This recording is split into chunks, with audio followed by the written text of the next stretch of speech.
the implosion to make sure that the pull-up is not there. So, you know, I can see it work against this Kalia. Ideas. What happens if the opposite?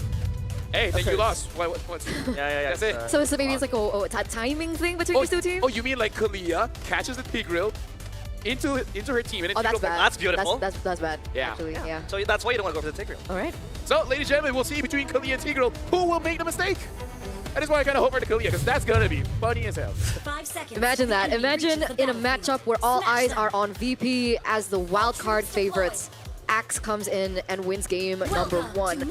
Anything can happen at this point. We'll see just how they will be able to execute it. Because remember, everything is on the line. If AXE wants a chance to claim that trophy, the M7 trophy, they need to win it here, right now. That trophy looks so good. It cured my color blindness for a while. Wow. So what color is that? Gold. It is. Uh-oh. Forced to flicker is Pluto, and now it's going to be the puncture. And Quanok guns him down. First blood. Unforced Pluto, that's going to be Badcock jumping in with the reposition. But they will try to conceal, or rather, secure that lethal. It's going to be secured by Throwboy with the red tree crest. Yeah. I would say still good for AXE MENA, but honestly not that bad for Virtus.pro, because dying below 30 seconds, it really doesn't impact that much, especially as a roamer. Because if you die below 30 seconds, you can get back to base faster than recalling. So, you know, in certain ways, value. Value. But yeah, so far, if we take a look at Rice Cream playing the Tigreal, early on, obviously going to help that mid, especially because Tig has quite strong mid fight. It helps away player as well with the attack, the first kill.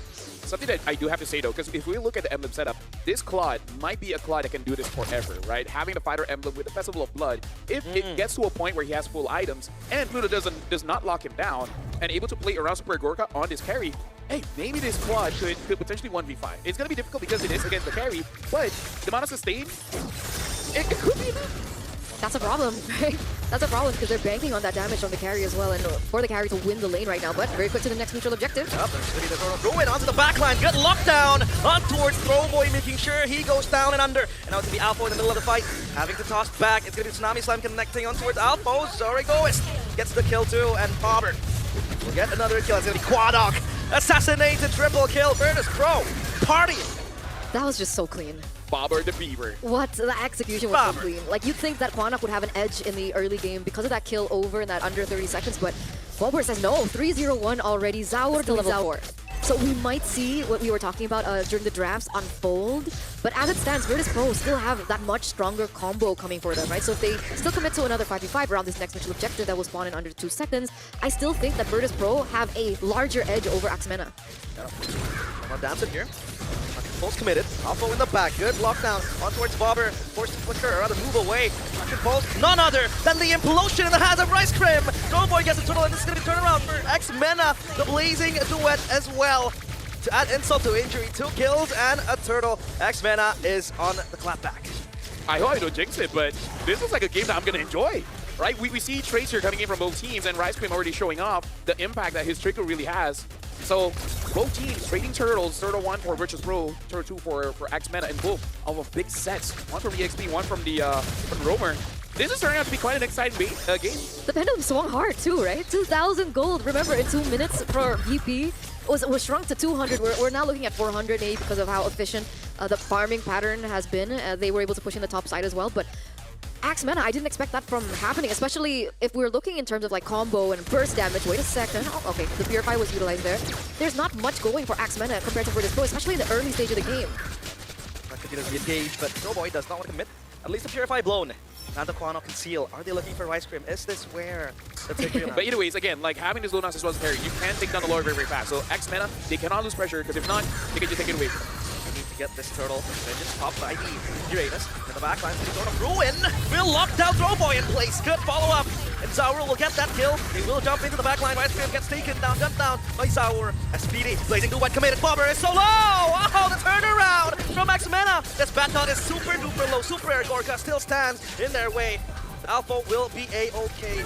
Super Air Gorka will be pushed back. the clapback from AXE MENA has been your opponent's quite... HP. So even with his one item, with the help of the set of the emblems, making it so that he can deal consistent amount of damage. Not super scary, but enough. It's relevant enough so that the Kimmy, as well as the Lancelot, has enough help for them to finish this off. There's so brave on Implosion. Will follow up onto Badcott, but he has the healing.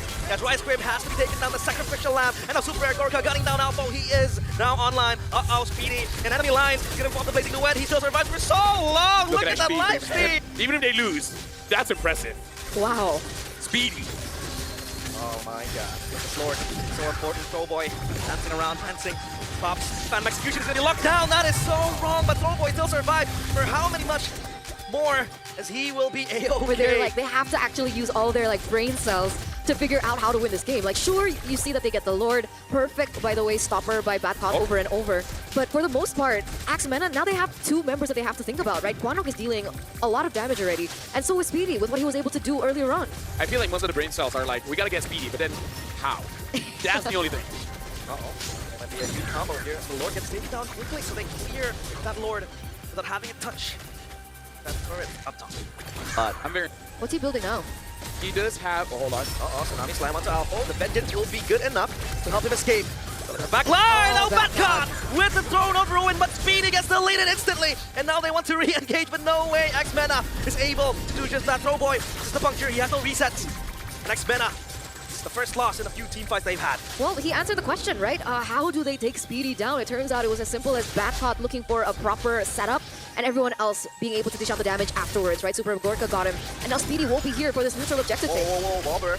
Almost gets taken down, and now it's BP moving forward. Good Tsunami slam onto Alpha. That's gonna be the frontliner gone. Throwboy repositioned with the puncture, and now their focus is shifted onto the Lord. Zaur will get that for free, but Badcott is taken down. Throwboy goes in, goes out safely. Rice Cream is jumping in! A 3-man implosion for Rice Cream, but Bobber will be able to bob and weave out. Zaur gets Quanok.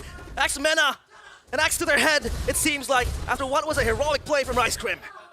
If Speedy was there, that they might have gotten 2 more kills. Hey, I didn't thought I would get hyped for this game. This is amazing. AXE MENA really showing up, going up against Virtus.pro. But we can also see the weaknesses if Speedy does get high. Because you can imagine in that Lord fight, if Speedy was there, even if Virtus.pro does get Lord. Yeah, and that's even before more damage items start to come through, right, for the side of Virtus.pro. We're looking over... what? Oh! That's gonna be another implosion towards Pluto and Co. Blazing duet from Speedy! Gets deleted! He had the win in nature, but that's gonna be a magic damage from the Lunox Throwboy in a 1v1 with Zaur. Up top is gonna be VP banging on the doorsteps of AXE MENA. The base wide open Throwboy, you have to run. Lord Rose won't save you. It's just Alpha and Rice Cream.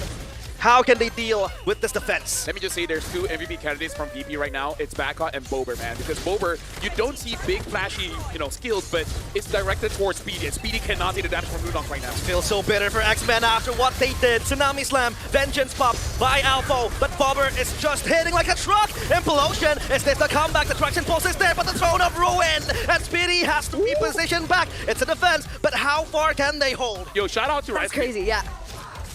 Dude, shout out to Rice Cream, and we kind of memed on it, but that was the one instance where the buff of the damage of the implosion actually helped out, dealt enough damage to kind of ward out Virtus.pro and actually killing some minions. They'll try. And they will throw everything in. Traction pulse the zone. The players of VP Pluto looks for a member. That is going to be Rice Cream. No way, he's gonna pop the implosion. Blazing duet, but the Throne of Ruin into the back. Shatters the mirror, and AXE MENA, their axes stall. The guillotine right in front of their heads. Super Air Gorka guns down the members of AXE MENA, but again, it's stalling. Can they hold on for round 2? Another cycle ensues. Throwboy pops into Thorn Rose. Badcott dives into the back. Throwboy looking left and right. He's gonna get taken out by Super Air Gorka. They hold on for dear life, but how long? Not much longer. As the crystal breaks into pieces, Virtus.pro roar in game 1. Even though many of us expected Virtus.pro to win, but oh my gosh, shout out to AXE MENA.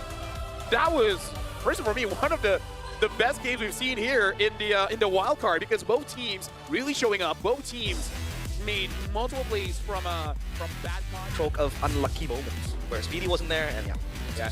And now we're looking at the MVP by Realme, man. Badcott on this Alice. Yep. We haven't seen a lot of Alice here in the wild cards, but here's a good reminder to us on what Alice can do. And, so like, what do you build? You just build rose gold at that point? 5 fatalities. Yeah. 5 immortalities. That seems like the correct plan. I would say, of all the changes that could have been done, personally for me, I feel like Alpo could have not built the MQRS and instead go for Chassis Pauldron so that you can deal a little bit against the carry. Because looking at the items here, there's no Chassis Pauldron at all.